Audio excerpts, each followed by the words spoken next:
Welcome to the NBA Pub Hub here on Pub Sports Radio. It is Thursday, June 10th. Ian Cameron, Conor Mac, Dutch Boy Fresh, Skee a Profit with you. We're ready to break down this NBA slate for a Thursday. There's two games tonight, a pivotal game 3 for the Milwaukee Bucks, who will hope a return to the friendly confines of their home court produce different results than the first two games of this series did. And we'll also talk game 2 of the Clippers and the Jazz. A great game 1 and a great comeback for the Utah Jazz in game 1.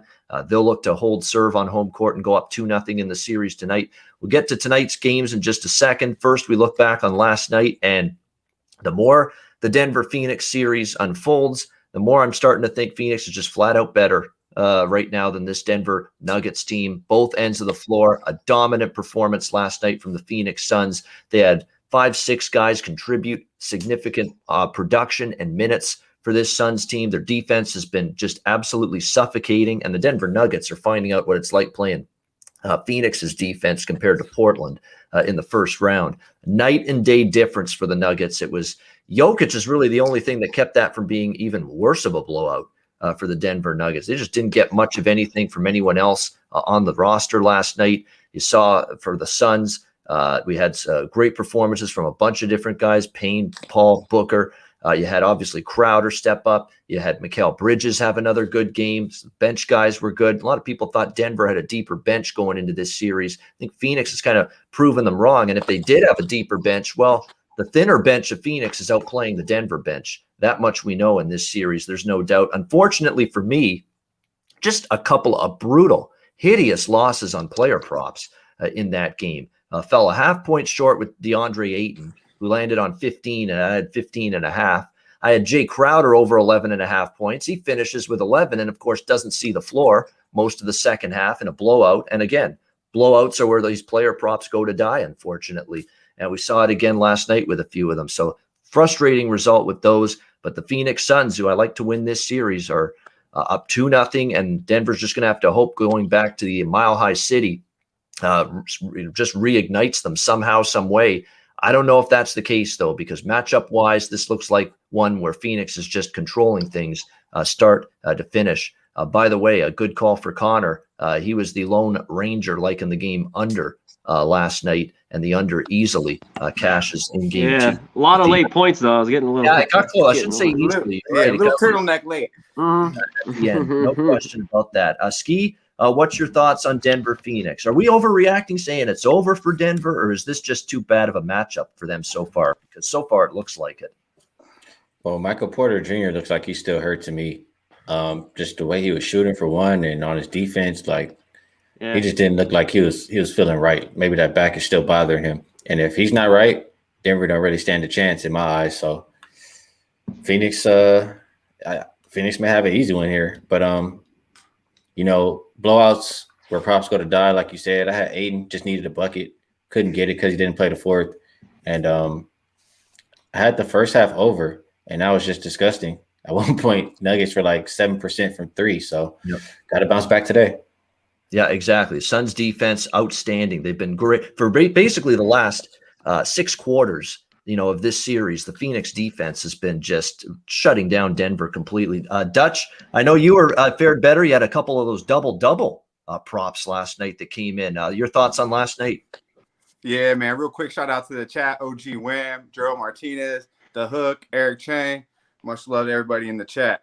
Yeah, real quick to touch on what Skee was saying about Michael Porter and his back. When the fuck ain't he hurt, bro? I mean, Michael Porter or not, they ain't going nowhere in this series. I seen it from the start. I'm not going to pat myself on the back too much because I laid off of last night's game strictly because of the line movement. Scared me a little bit, but as I said on the show, there's no way I could touch Denver. This is clearly a better team, better matchup, great matchup. You're seeing one team that plays defense and one team that doesn't play defense. One team that has an elite point guard and one team that doesn't have an elite point guard. And point guard does matter in this, in this league.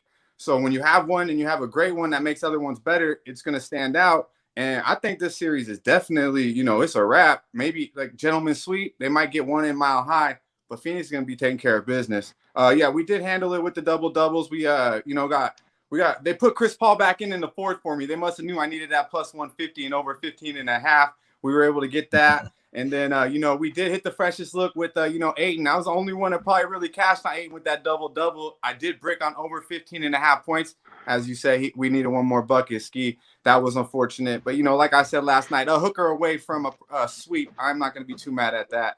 But, it's like I mentioned, this is clearly a better team in Phoenix. And I'll say it now, they're the best team remaining in the playoffs. They're not the most talented team. But if we look at from a point guard to a big man to a wing to a prolific scorer like Devin Booker, a deep bench, and well-coached, you tell me who's a better team up and down than the Phoenix Suns. Yeah, absolutely. And everybody in the chat, there's a lot of people in our chat today frustrated about losing some of these props and blowouts with the guys that they bet in terms of props sitting in the fourth quarter. Just my advice is don't beat yourself up over it. Don't say, man, what a stupid bet that was. What an idiot I am. You can't do that. That's unfortunately the nature of the beast sometimes. When a game gets lopsided, you're going to unfortunately lose some of these player props to the over, in these blowouts because the starters are not going to play in the fourth quarter. It sucks. You're not going to get paid because of it, but you can't say to yourself, what a stupid bet, or beat yourself up over it. No way. Shouldn't be doing that. No, it's like getting it in. It's like poker terms, Ian. Getting it in with the best hand. You can't beat yourself up if it doesn't come out that way. You did the right thing. You got to tell yourself, hey, I made the correct play. Unfortunately, luck wasn't in my favor. But there's been more blowouts this year, and people have been texting. Luke Murphy talks about it a lot. Shout out to him. The blowouts in the playoffs, we're seeing a lot more than I've expected. And last night, I even text, Skee. I was like, fuck, we were right there. We need Nuggets to go on a little run in the third. They're down 20. I seen it coming. We just needed the Nuggets to cut it to like 15, and we would have seen some starters in the fourth. Unfortunately. This is making me want to send a request out to all sports book directors and operators. Make first half player props available at all your books, please. Yeah, then you don't have to worry about that shit. The day I see that, man, woo, I'm on it. Oh yeah, exactly. That's what I'd attack. Screw the full game props. I'd be looking all over the first half props if they ever came to fruition with that. Connor, what were your thoughts last night on this Denver Phoenix game? Yeah, I'll be quick. The Suns, just a better team. Like we were talking about, nobody had over 20 points. Whole team played well. The props did suck. I mean, Crowder, he scored like 5 quick points right away. I thought that's the worst part. And he's stuck at 11, and he's not on the floor again after that. How brutal was that? Awful. Yeah, that sucked. A lot of points late. The under came through. Like you said, Skee mentioned Porter just looked horrible. Aaron Gordon, sighting. No, where was he? He was nowhere to be found. 6 points.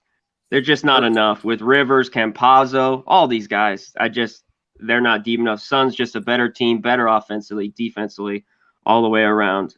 They took care of business. They might get one, like you mentioned, Dutch. The Nuggets might get one here back at home, but I think this is the Suns here.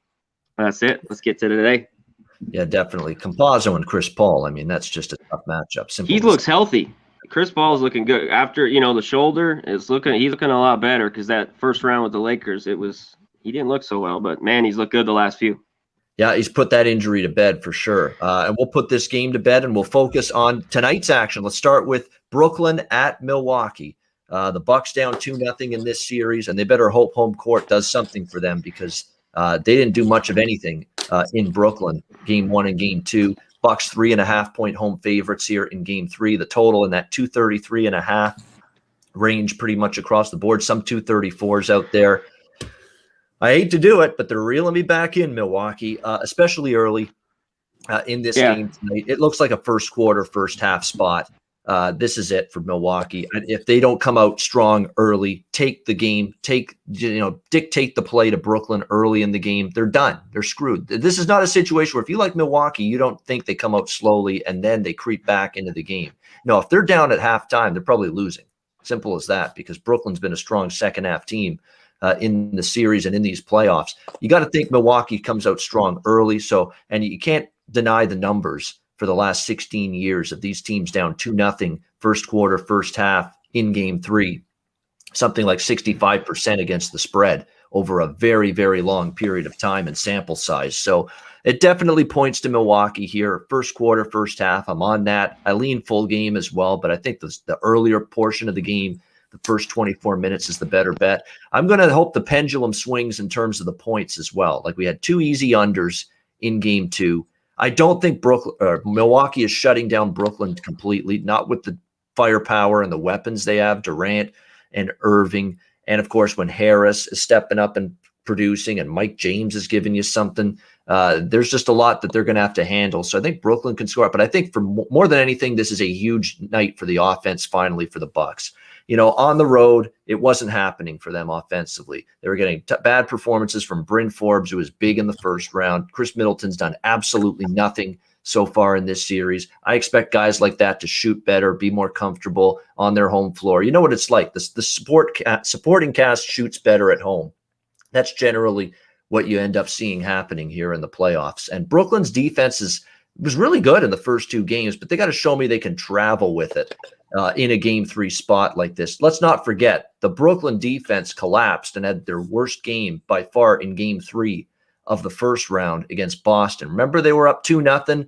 They went into Boston and they sleptwalked through that game, and Boston took it to them and won the only game they won in that series. I think there could be something similar tonight. So I like Milwaukee first quarter, first half, a little smaller on full game. I like over the total tonight, 233.5. As far as props go, I'm going to do it with Chris Middleton. Maybe I shouldn't, but over 22.5 points, I'm going to do it. This is man up time for this guy. You're back home. You need this one. Show up, do what you do, shoot your threes, make your threes, take it to the lane. You might get some calls because you're at home tonight in this game. Just be a difference maker offensively. Be the Chris Middleton offensive game breaker you can be, you're capable of. You haven't been it so far. I think tonight he can be that way at home. So that's the main prop I like, Middleton over 22.5 points. Skee, we'll start with you here with game 3, Nets, Bucks. Well, the first thing I'll mention before I forget, one of my friends, Mark, he kind of pointed out to me. He was talking passionately about this guy and said, just Bucks going to need some help from the role players, and he thinks it's going to be Bryn Forbes. He said he's going to have a great day, and he said he's going to be 20 plus. He was passionately talking about this. So, I looked it up. When we need 11. I looked it up, and I bet online for whatever reason, over 19.5 points, they only give you plus 360. But if you go to FanDuel, it's plus 1750. So I'll put a little sprinkle on there, I feel like it's worth it at 1750. Sprinkle me, Mike. I agree. Wow. 3 of the last 4 times that he's went over his 3-point prop, he hit 20 points. And so I think it's worth a shot. So for the game, I see it's hard for me to see the Bucks winning. I see the Nets team scoring real easy. Like, no matter whatever kind of action they run, somebody's getting a great shot. KD coming off of the screens. If you don't double him, he's gonna make the shot. If you do, it's the open man, Kyrie, it's Shamet, Harris. Too many good 3-point shooters, and Milwaukee's not good guarding the 3-point line. So I feel like they're doomed as far as defensively. And Coach, I'm not gonna screw up his name, Budenholzer, however you say his name, Budenholzer. Booty. Yeah, there you go. But I don't think he's good. I don't think he's great at making adjustments, and so I think the Nets continue getting their points. On the Bucks side, like, it's struggling to score, and most of it just because Giannis is a liability. Like, all the guys, really just Blake Griffin, but they're sagging. Whoever's on Giannis is sagging off. If he's at the top of the key, they're in the paint. If he's on a block, they'll go help the next guy. If he's like, they don't care about Giannis. They're just leaving him out there, and it's making the shots tougher for everybody else. So I would lean towards the Nets. If I was going to play this, I probably would take the Nets to win in 4, because if they win this game, I think it's 1-2-3 Cancun, and you're getting like plus 450, plus 400. That's the route that I'll take as far as the side. Yeah, there was a sharp divide in my thought process with this game. Matchup-wise, it's hard to argue with what you just said, that maybe Brooklyn is just too good of a matchup for Milwaukee. But on the flip side, the situation and the spot is just super, super strong for Milwaukee tonight. So what exactly is going to win out tonight in this game is the way I'm looking at it. But I feel safer with Milwaukee early, because with this team and how, the coaching, you mentioned the coaching. If you don't trust Budenholzer, more reason to look at Milwaukee first quarter, first half, avoid the halftime talk or whatever goes on, and avoid maybe Brooklyn finding their way back into the game in the second half. which could be the case. And look, let's not call Steve Nash the next Phil Jackson or anything like that from a coaching stand. He's got a long way to go. And look, he's got a loaded team. It's not like he's coaching a roster that's not any good, but he's done a good job so far in the first couple of games of this year. For a rookie head coach in the NBA, he's doing the right things so far, pushing the right buttons, put Bruce Brown in the starting 5 the other night. And look, it paid off for him. He played well in game 2. Dutch, what do you think here? Brooklyn, Milwaukee. Yeah, shout out to my guy, Terrence E. I see you, bro. Rick the Ruler in the chat. I like that name. Yeah, when it comes to this game to me, man, like it really screams. I'm right with Skee and my man Mark. Yeah, Marky Mark. I like that look too over Forbes. It's 10.5, I believe, over points. I like that a lot. I think, being at home, I expect him to, show up. And, we've seen him have big games, like Skee mentioned. But from a side perspective, I honestly think the line is very telling here. The first half for Milwaukee is -3.5, same as the game. I mean, you might be able to find 3 out there. But, I mean, I don't know if I've seen that. I haven't seen that recently. I'm pretty sure I've seen it, but I haven't seen that recently. That's pretty telling to me. So to me, the play is Milwaukee first half. Absolutely. Might be a sweater. I might go to the window with that, but that's let me remind you real quick. You saw it when Milwaukee played Miami, and Miami came out there and still got blasted. Yeah, okay, you're right. See, I be smoking heavy daily. Thank you, Skee. Yeah, you're right. We did see that Okay, it wasn't as far back as I thought, but this is very telling. Okay, it's very telling that I believe Milwaukee. I'm not mad at that first quarter either. But I don't make first quarter bets public because they just don't ever seem to go my way when I do that. But first half, I definitely would look Milwaukee simply because I believe this will be, you have to get their best bet right here. You have to get what they got, 110. Yeah. If they don't bring it right here from the start, it's going to be a long day. But I do believe there's value, in Brooklyn money line in the game. I mean, the line is telling you that there is value with them taking the points full game too. But I would definitely look Milwaukee first half. I'm gonna go back to the well where we've been a lot. I'm gonna look at KD. Now it's up to 32.5. He had 32 and 32 minutes in game 2. He didn't even shoot very well. Game 1, he had 29. Giannis isn't always on him. Even if he is, it's almost like in this league, the way they call fouls. I mean, if KD plays 40 minutes, I don't see how he doesn't get 35 plus. So I definitely look at KD to get over 32.5. And then from Milwaukee's, side, I'd look. Turnsy was asking me if we're going back to the well with Giannis. It's over 13.5. I haven't locked that in yet, but I don't know if I'm going to do that. I actually think the points are more valuable with 32. I think he has to have a big game. And then looking at, Big Zoe had mentioned, Middleton. Shout out to Zoe. He mentioned about Middleton. He's had 2 horrible games, and they haven't even adjusted the line. So I do expect him to have a good game, but it's almost like, how are we not getting 20.5 there or something, It's still at 22.5. So what I'm going to look at, a guy that I believe who had a solid start to game 2 was Jrue Holiday. He went 6 of 10 from the field, didn't get enough attempts. We talked about this plenty of times. I believe he has the best matchup on the court from a defensive perspective. Just attack, Jrue. Get the fucking ball and attack. How does he not get 20 tonight? As long as he brings it and goes and comes with that heart, he'll get 20 plus. So I like Jrue Holiday over 19.5 points. That's it for me. All right, liking Jrue Holiday over points as well. And yeah, if you're Milwaukee, guard the 3-point line. I mean, you've got a big time advantage in terms of your size against Brooklyn. And on the offensive end, not only focus on guarding the 3 because it's killed you. They're shooting 44% from 3-point range in this series, Brooklyn. 36 made threes as a team in the first 2 games of this series. That's been killing them. If you're a complete imbecile as a head coach, if you're Budenholzer and you don't say, perimeter defense has to be our focus tonight. I know they play pack line defense like Virginia does and Tony Bennett in college basketball. I understand that's their strategy. That's their defensive scheme. But sometimes you have to alter the scheme because they're killing you on the perimeter. Get the hell out of your pack line system and focus on shutting them down on the perimeter. You got to make adjustments here. The 3-point line's killing you. And on the flip side, offensively, don't settle for mid-range jumpers and threes if they're not going down. If they're going down early, shoot them early. If they're going down, fine. But you shot them early in game 1 and in game 2. They were not going down, and you failed to attack the rim. Nobody on Milwaukee offensively attacked the rim, made that adjustment when our shots weren't falling. That's going to have to change tonight if they're not going down early in the game. If they are, maybe they will, because you're at home. You're going to feel more comfortable, more relaxed.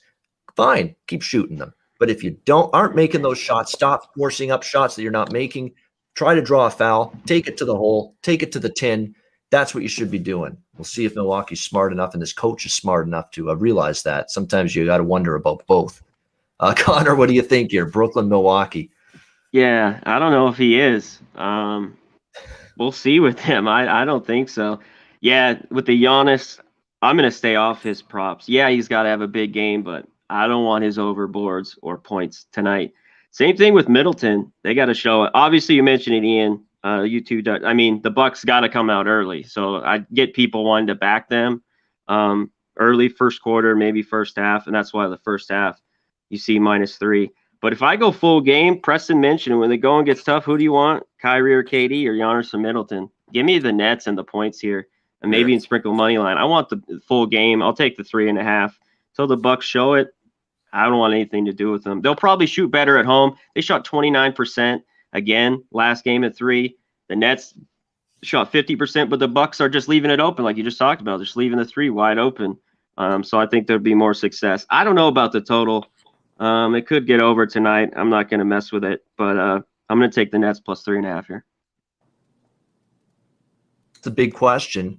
That's the big question. Are the Bucks going to run away and hide in this game? If you don't think that, you should be on Brooklyn plus the points for the full game, because that definitely seems like not quite the way the series has flowed dictates that Brooklyn, plus 3.5 isn't value. That's for sure.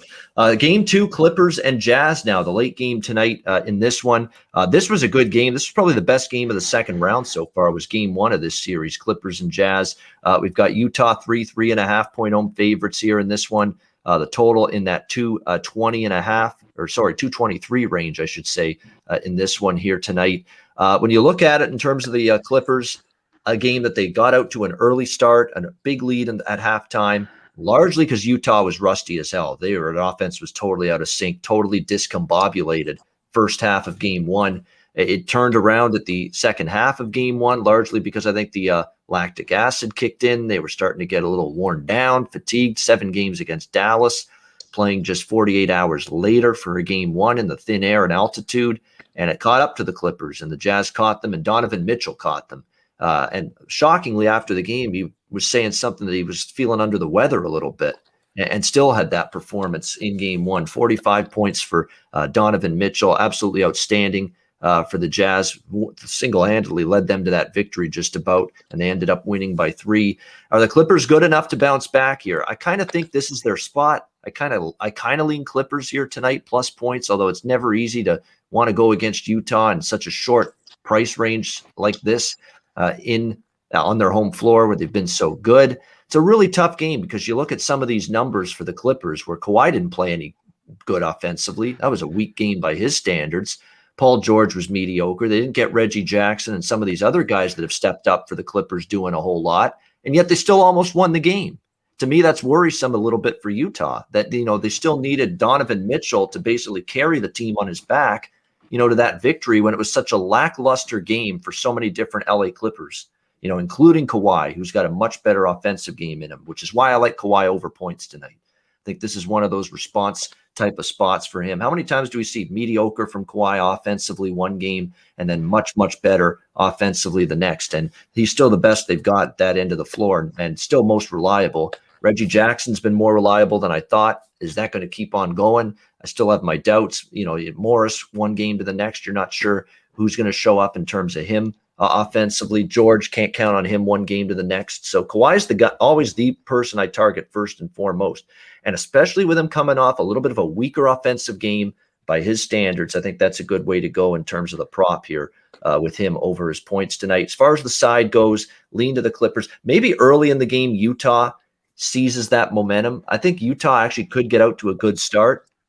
Yeah, I wouldn't talk you out of the Jazz early in the game, but I think as the game goes on, Clippers could hang around and have a shot to be right in this game. So I do lean Clippers. Keep an eye on Conley's status. Quinn Snyder's talking about they're hopeful and that he can return to the floor tonight for game 2. We'll wait to see closer to a game time, but it wouldn't surprise me to see Conley back. I think the game could slip over the total as well. Again, we saw game one kind of take on that little bit more of a defensive mindset. Could see a little bit of a different story here tonight, even though it did creep just barely over the total at the end, but it was really on pace for under most of the game. I think you're going to see the Clippers be a little bit better offensively, and the supporting cast for Utah end up being much better tonight. So Conley's out, very good. Thank you for the confirmation there. So he's definitely not playing tonight for Utah. So I'm leaning Clippers, leaning over the total, like Kawhi over his point prop as well. All right, Skee, what's your thoughts here? Clippers and Jazz, game 2. All right, I'm gonna just attack the total for the most part. I don't really have a strong feel for the side just because, it's kind of a toss-up series for me. So the total, I look at both teams only scored 6 fast break points. Both teams only shot combined 41.5% from the field, and both teams got to 221. So that tells me if they just score a little bit of fast break points, like if they push the pace a tiny bit, score more than 6, it's a great chance. And also, I don't think both teams shoot 41.5% from the field again. You got to shoot a little better from either one of them. So I think the number is too low. And the Jazz, both teams combined to shoot 92 3-pointers. We know the Jazz live and die by the 3. And in a series like this, Clippers are kind of trying to keep up. So I think we'll get a lot of 3-point attempts. When they're not shooting threes, they're getting to the foul line. They shot 50 free throws. And Ty Lue said that he liked what Rondo can do as far as pace and just getting other people involved. So I like it to be a little bit faster, and I think we get up and over the number. I agree. Yeah, I agree with that. If you look at it, too, that was a slow-paced, poor shooting game for like 3 quarters the other night. Oh, they didn't score for, 7 minutes? They didn't that first half, the Jazz. That was a long stretch without a basket. Yeah, they missed the first 20 shots, I believe. Yeah, it was an ugly, ugly start. And that game still slipped over the full game total. Yeah. That's the thing. That's why I have to look that way when it comes to the total tonight is over again, because they got to think just by the percentages, play the percentages. They are going to shoot better here tonight, both teams in this one as well. There's a lot of people liking Ingles, O'Neal props tonight for the Utah side. I like O'Neal. I forgot to mention. I like his 3-pointers. Yeah, man, bounce back. Yeah, Rondo assists maybe, because Ski Prophet mentioned Ty Lue liking Rondo's impact, maybe trying to get him on the floor a little bit more, speed up the game. So maybe a little assists prop mentioned with Rajon Rondo tonight in this game. Playoff Rondo, will he appear tonight? That's the question. Dutch, side total props, what do you like in this one, Clippers Jazz? Yeah, man, shout out to my guy DC. Everyone take a second. Hit the like button for us, please. One moment, 1 second. Just hit the like button, just like I hit that Kush plane. It'll get you right where you need to be. It's muchly appreciated. Now, when it comes to this game, I agree with Skee. I do expect some points here. I expect both teams to shoot better. From a side perspective, I like Utah here at -3 full game. I think, I understand what you were saying, Ian, about, not getting, a great showing from the supporting cast of LA. But I actually, Luke Kennard had 18 off the bench. Zubac brought 11 off the bench. Kawhi still had 23, a little, not a Kawhi game. But when I look at it, I actually look at it from the Utah perspective. They only had 23 points off the bench. Ingles only had 8 points. O'Neal had an 0 from the field, from 3-point land. I believe it was 0 for 4. They didn't. Clarkson did have 18 off the bench, but Rudy Gobert didn't even have that good of a game. The Clippers outshot him. I believe out-rebounded them, had more assists than them, and still lost the game. I simply believe Utah is going to be coming in with a lot of confidence, and they'll handle business at home. I think that home crowd is going to be super hyped up, and I think, Donovan Mitchell, I think it will be a full team effort. They'll shoot a lot better as a team, and I believe they'll handle the business at -3. I definitely look at Donovan Mitchell to really get off again, but I like O'Neal over the over 1.5 threes, like Skee had mentioned. It's plus money or maybe -105 by now. Now I haven't locked this in yet, but I'm not mad at that Kawhi over 27.5. I like the game 1, so it's not like I couldn't like a game 2. I believe, but I'm looking at I am actually looking at Pandemic P playoff P's as it's 23.5. He did find a rhythm, had 13 in the fourth quarter in game 1. I don't know. There might be some value there. Also, shout out to my guy Joe Osborne. He mentioned that he's leading the team with 9 rebounds a game. So I was looking at the points and rebounds actually. He got a good amount of boards in game 1 as well. I think he had 11. But it's tough to bet on Pandemic P. I know that it's tough too, but I think this might be a game for him because I do believe there'll be points on the board tonight. But I definitely expect Utah to handle business, and I'm looking at O'Neal over points, and I believe I'll be going back to the window with Spider over points as well. Yeah, Donovan Mitchell, 45 last game. He was marvelous, sensational. Obviously, the Clippers probably going to try to be better defense on him, but doesn't matter. Sometimes with a guy like that can still make you pay. And Donovan Mitchell was terrific in that one. Yeah, from a side perspective, Utah, even without Conley, that's a tough home court. They get those little 8-2 runs going, and they could turn it into like 16-2 or 18-2 when that crowd gets going in that Vivint Arena there in Salt Lake City. Man, it is something to behold. And they fed off that crowd when they rallied in the second half in game 1, and you knew the Clippers were in trouble at that point in time. I'll say this, if the Clippers start strong again tonight, bet Clippers or bet the Jazz at halftime. I did that in game 1. It worked out. It's a great, great bet because be one of those teams. They're not out of a game. They don't roll over. They never say die. That could be something to look at here in terms of live betting. When Clippers have a little surge, bet Utah right after that, after the Clippers make their run. It's a great strategy, I think, for in-game betting in this series, especially for the games in Utah. What do you think here, Conor Mac, Clippers Jazz? I'll be short. I'm with you, Dutch. I like the Jazz here. There's still some 2.5s, a few places out there. Grab the 2.5. Even if you want to go money line, I mean, I'm not going to do it, but probably, I don't know what it is, minus 150, something like that. I'm with you guys on the over. I keep thinking, like I brought up, that like 8 minutes of all those missed shots. It just got there. Few points. It's already bumped up to 223. But I like the over. I got to go. Conley's out. Mitchell. I'm still over 30. I still think he gets over 30 here. And I'm with you guys. O'Neal over 1.5 threes. Look at Mitchell over 3.5 plus 110, and Bogdanovich over 2.5 plus 135. And the 2 guys for the Clippers, I had no props in game 1, so I'm a little more here. I'm looking at Jackson and Morris. I don't know which one I want. Like you said, they kind of been alternating. I think both had 9 points last game. But Jackson's over 12.5, and Morris, I think, 11.5. But maybe look at one of those guys tonight to help out on the props. Yeah, they both need to be better. They both should be better. Hopefully they will be. It makes sense from a theoretical standpoint. You'd expect offensive output to be better for both of those guys tonight in game 2. All right, great analysis from Connor, Dutch, and Skee. We'll get to best bets, Dutch's freshest look in just a moment. Before we do that, Manscaped and Southtown 101. We'll pause for some messages from both of them. Roll it.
All right, Southtown 101, San Antonio, Texas. If you're in town, stop in, have a bite to eat, a few pints, and check out some live music and DJs and karaoke as well. And this guy likes karaoke, so sounds like a great spot to me whenever I hear that. Southtown 101, San Antonio. Check them out. Manscaped, promo code PubSports, the all-new, brand new, fresh off the presses, lawnmower 4.0 version.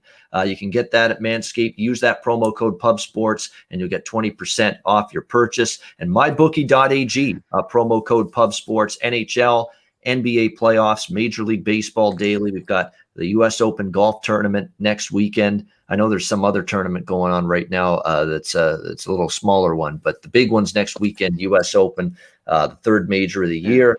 NFL preseason is only 2 months away, so it's not too early to start thinking football and the upcoming NFL and college football season. Looks like we're going to 12 teams for the college football playoff in the next few years, which is good, long overdue.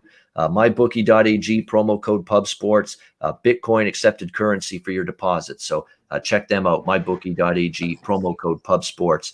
All right, it is time for best bets as well as Dutch's freshest look. Let's get to it. Skee, we'll start with you. Best bet for Thursday. What do you like? I'll get both of whatever I'm on today, and I took the over 222 in the Jazz and Clippers game, and I also, at plus 1750, FanDuel can't help but do a little sprinkle on that Bryn Forbes over or 20 plus points. All right, Bryn Forbes over. That's the big plus price special, 19.5 in that range. Plus 1750 is what Skee found with that bet. So shop around, and again, you can go with those alternative player prop numbers and get a really good price on that. Dutch, let's go to you. Freshest look. Yeah, that's the juicer right there. Shout out to Chris Brady, the hook. Yeah, man. The freshest look, man. We're going to Milwaukee. We're gonna lock in the Slim Reaper. You know what I'm saying? The servant, K motherfucking D, will be eating early and often. We're going over 32.5 points. Lock it in. He going for 40 tonight. Win or lose, 40 plus, the 40 piece. All right, there we go. Big night for KD for the Brooklyn Nets. That is the freshest look from Dutch Boy Fresh. Conor Mac, best bet. I'm going to go Jazz. Get a few out there, still 2.5s. I think they win tonight and they cover. And throw some of those three props, like we mentioned, Skee. I like the O'Neal, maybe Mitchell, Bogdanovich. Get some plus money on those. All right, good stuff there. Jazz -3, best bet for Conor Mac. Mine's going to be the over in the first game of the night. Milwaukee and Brooklyn, over 233.5. We're getting a discount. I'm just buying low here now with the swing of the total the way it's been. Remember, the game one total opened 242.5, and then it got bet down. So we're talking about now about a 9-point difference from where the game one total opened to where this total is tonight, and it's because we had two unders in Brooklyn. But I think I'm at the point where I'm willing to say Milwaukee can play better defense tonight. They're not shutting down Brooklyn completely. They're just not with what Brooklyn can do offensively, especially at the 3-point line. However, the big catalyst for the over to me is that Milwaukee will finally get some offense going. They'll shoot better. Middleton, Giannis will play well. I think Forbes will be someone that'll finally get his shot back and his stroke back tonight, and they will finally do damage against this Brooklyn defense, which had a terrible game in game 3 against Boston when they were up 2-0. I still remember that game. They lost the game, and the game flew over the total. I think this one flies over the total as well. So give me Brooklyn, Milwaukee, over 233.5. That'll be my best bet for tonight. And that'll wrap up this edition of the Pub Sports Radio NBA Pub Up. Thanks to everyone in the chat. My gosh, I'll try to rhyme it off quickly. Gerald Martinez, Zoe, Eric Chang, Christian Rivas, Rick the Ruler, Ray Charles, Turnsey, Max on Record, Chris Brady, The Hook, everybody that's in the chat. We appreciate all of you. Puzzler, Zoe, go on down to Brian Watson, DC, everybody that's joined us, Nasty Nate, Beats, Casual, everybody. Thanks to everyone in the chat. Alfonso Scott, Preston, Bill McDonald, the list goes. Trot Wham, of course. Thanks for joining us. Gerald Martinez, absolutely. Everybody, thanks for joining us here on the show today. We appreciate it. We're back tomorrow, 4 p.m. Eastern, 1 p.m. Pacific, for another edition of the NBA Pub Up. What are we talking tomorrow? Oh, yeah, Sixers, Hawks, and Nuggets, Suns tomorrow night. So looking forward to talking about those. For Conor Mac, Skee Profit, Dutch Boy Fresh, I'm Ian Cameron. Have a great Thursday night. Enjoy the games and good luck. We'll see you back here tomorrow on Friday for another edition of the NBA Pub Hub on Pub Sports Radio. Dutch, take us home. Yeah, salute to the chat, the real ones. Be sure to hit the like button and subscribe. You already know we're going in. We're about to hit them straight over the motherfucking head. Y'all stay fresh, stay blessed, and let's stay putting these motherfucking bookies to rest. We be pubbing. Where you at, show? You here? Yeah.